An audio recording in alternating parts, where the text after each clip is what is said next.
The whiskey went down easy. The scar tissue in the back of his throat stopped the burning. You gonna do it? I gotta do it. Surly placed the shot glass back on the bar. The grooves in his thumb and pointer finger greased it up as he twisted it. He motioned for another. The bartender obliged. You ever shot a man for? The bartender emptied the bottle into the glass. The end. Last drop. Nah. I stabbed two of them Choctaws over at the old farm in Canton, long time ago. One after the other. Dead as dead. Put down my share of cattle and game.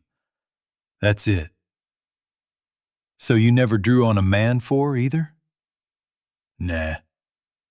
The night wind crawled into the saloon, under the doors, through the spaces between the window and the frame. Mountain air, tough to escape. Chilly night, made the hairs on Surly's forearms rise, each one higher than the next, wrists rattling and fingers twitching. I called him out. I gotta do it. The bartender reached for another bottle of whiskey, this one black and without a label. He wiped the dust off its body with a stained rag. I reckon. I've been a lot of things, but I ain't no coward. My departed wife, God rest her soul, wouldn't have no coward. You take care of that girl of mine, she said. Said it right there, dying of that coffin sickness, all white. Didn't have no choice. You done did a good thing, Surly, taking in that widow and her girl after the war. Surly took another drink, only sipped this time. So you say. He says it ain't him that did it to the girl? Yep. You staying in town tonight then? Yep, over yonder. Meeting in the 8 a.m. tomorrow morning, on the road. 8 a.m., you say? Yep. His mustache itched terrible. Just terrible. A man came into the saloon, swinging doors squeaking. The remaining whiskey spilled on the bar. The glass had tipped over. Surly touched the handle to that Colt at his belt. The man removed his hat, sweat and grease pinning his dark hair to his skull. He lit a match on his trousers and piped in a few hits of smoke from the cigar dangling from his mouth. Flicked his wrist a few times to put out the match, dropped it and stifled it with his boot. It wasn't him. It wasn't Earl Billings. Wasn't Jesus Christ either, for that matter. After another few rounds, Surly stumbled to the hotel, avoided some gunplay and mischief to the left and right of the road in the dark. Boys being boys. There were lights and there were laughs. Surly entered the hotel. He walked by a few games of cards around kerosene lamps. Ms. Sarah stood at the foot of the steps, bustier lifting up those breasts, up and out, cleavage spilling forth. Freckled, nipple peeking out from the right one. Missing a tooth on the upper part, one of them in front. Lipstick, red as sin, pasted on those lips. You always got the money, don't you? Yep. Surly handed her a $5 note and followed her up. Black bottle of whiskey in one hand. He took another swig. The room smelled of heavily scented breeches.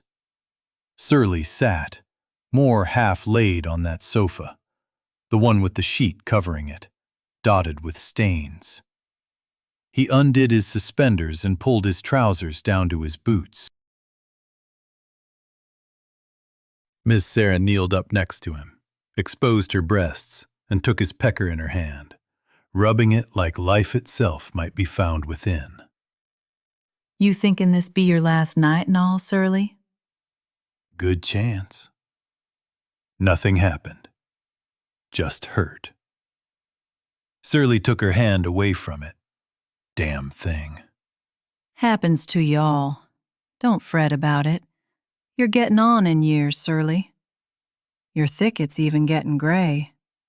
Surly looked down at his pecker. Yep, sometimes it don't, and sometimes it does when it shouldn't. Surly took another drink. Heavy. Those eyelids got heavy. You sure Earl Billings did that thing to that girl living with you? That's what she done told the preacher and Miss Alice at the schoolhouse. That what she told you? Surly took another drink from the black bottle. A big one. Why you got to drink like that? Kills the taste of the others from off of you. That ain't nice, Surly. Apologies. You ever have any demons, Miss Sarah? Ones that tell you to do things that you wouldn't want honest folk to see? What are you talking about, Surly? Nothing particular. Surly took hold of Miss Sarah's bare breast and squeezed. He looked down at his pecker again. Things were blurry as hell. Nothing. Oh, Surly. Surly passed out, still holding that worn flesh, pecker still dead. The next morning, Surly watched from over the door of the saloon, headache pounding, sunlight making it worse. He checked his pocket watch. On the hour. The people had made their way out of the post office and the barber and the hotel, gathering on the edges of the street. Nothing from the north, just blank road. Watch ticking. You know, Surly, if Earl Billings ever drew on a man for? Yep, think so. Done it a few times, I think. Pretty fast.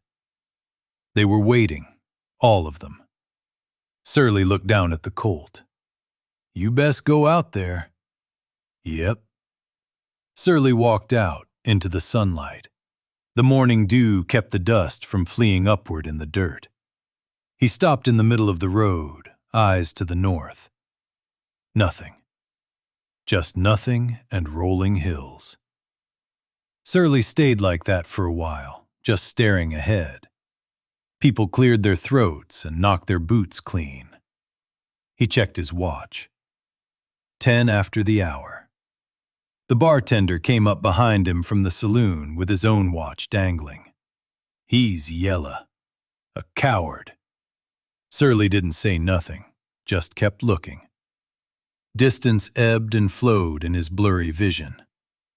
15 after the hour. He ain't comin'. The crowd groaned. Don't change nothin'. What you say, Surly? The girl's still with a bastard child. Still'll be a curse on her. On us. Well, he's a coward if you ask me. Look at all these folks come here, skippin' tendin' to their business, waitin' to see justice. The crowd dispersed, making their way back to the barber, post office, hotel, saloon. It took that old drunk Harold Smythe quite a while to get his fat ass back in the saloon, degenerated hips taking stuttered steps. It wasn't him anyway. How you know? Just know. Surly checked his pocket watch again. 20 after the hour and still ticking. He closed it. He should have come. Damn coward.